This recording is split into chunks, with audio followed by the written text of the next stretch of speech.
Bonjour les troisièmes, je vous retrouve aujourd'hui pour vous parler de la Seconde Guerre mondiale qui, comme vous le savez, se déroule entre 1939 et 1945.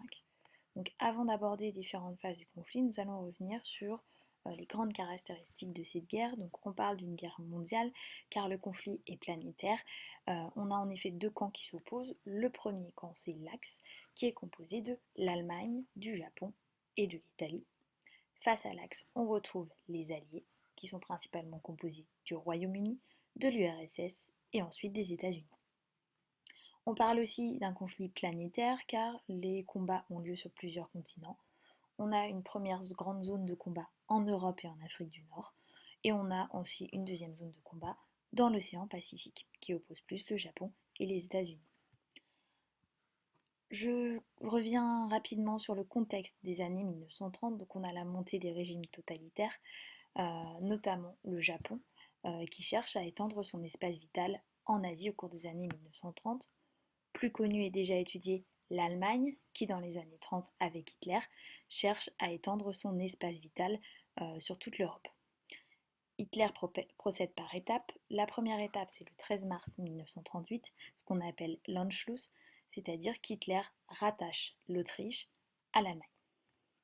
Une fois l'Autriche annexée, Hitler s'en prend à la Tchécoslovaquie, où vivent des Allemands.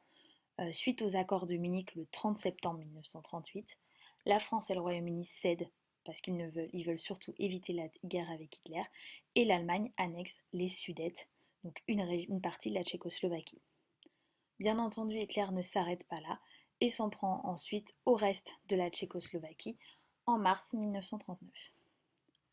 Une fois la Tchécoslovaquie conquise, Hitler va s'en prendre à la Pologne, qui refuse de lui restituer le corridor de Danzig, qui sépare depuis 1919 et le traité de Versailles l'Allemagne en deux.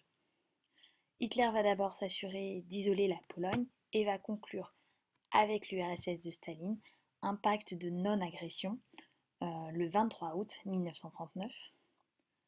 Ensuite, le 1er septembre 1939, Hitler envahit la Pologne sans déclaration de guerre préalable. La France et le Royaume-Uni ne peuvent rester sans réagir et déclarent la guerre à l'Allemagne le 3 septembre 1939. Alors, la première étape du conflit, c'est entre 1939 et 1941, les victoires de l'Axe. Donc en Europe, la Pologne est rapidement écrasée par ce qu'on appelle une guerre éclair, c'est-à-dire une blitzkrieg en allemand. Ensuite, à partir de mai 1940, Hitler s'en prend à l'ouest de l'Europe. En quelques semaines, il va balayer les Pays-Bas, la Belgique, le Luxembourg et la France. Il va occuper ces pays. Il va ensuite tenter de faire plier le Royaume-Uni avec des bombardements, mais cela restera un échec. En 1941, la guerre s'étend à l'est dans les Balkans, puis en URSS. Le 22 juin 1941, Hitler lance l'opération Barbarossa en attaquant par surprise l'URSS de Staline. L'URSS n'étant pas prête à la guerre, l'armée allemande avance rapidement et s'approche dangereusement de Moscou. Dans le Pacifique, l'armée japonaise attaque la base navale américaine de Pearl Harbor le 7 décembre 1941. Les États-Unis entrent alors en guerre et le conflit devient donc réellement mondial.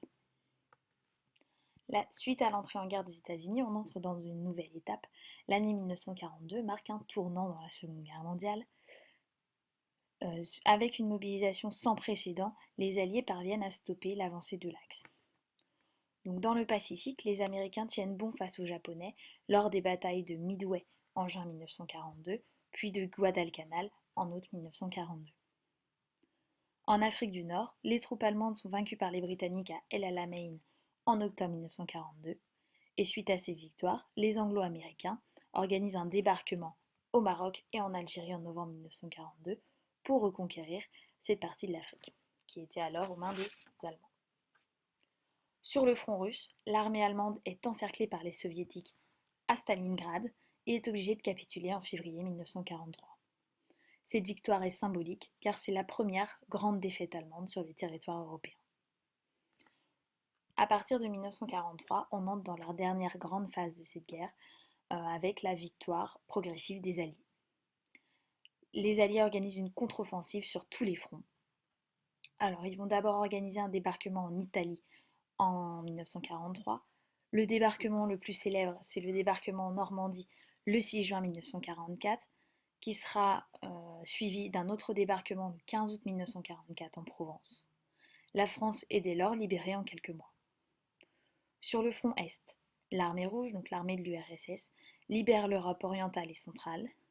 Prise en tenaille, l'Allemagne nazie s'effondre en avril 1945, Hitler se suicide à Berlin et le Troisième Reich capitule le 8 mai 1945. Donc c'est à cette date la fin officielle de la guerre en Europe. Dans le Pacifique, la reconquête est plus lente car le Japon résiste avec acharnement aux États-Unis. Le président Truman décide alors le bombardement atomique des villes japonaises d'Hiroshima et de Nagasaki les 6 et 9 août 1945. Face à la puissance de cette nouvelle arme, le Japon finit par capituler le 2 septembre 1945 et c'est la fin officielle de la Seconde Guerre mondiale. J'en ai terminé avec cette vidéo sur la Seconde Guerre mondiale. N'oubliez pas de compléter le questionnaire en ligne.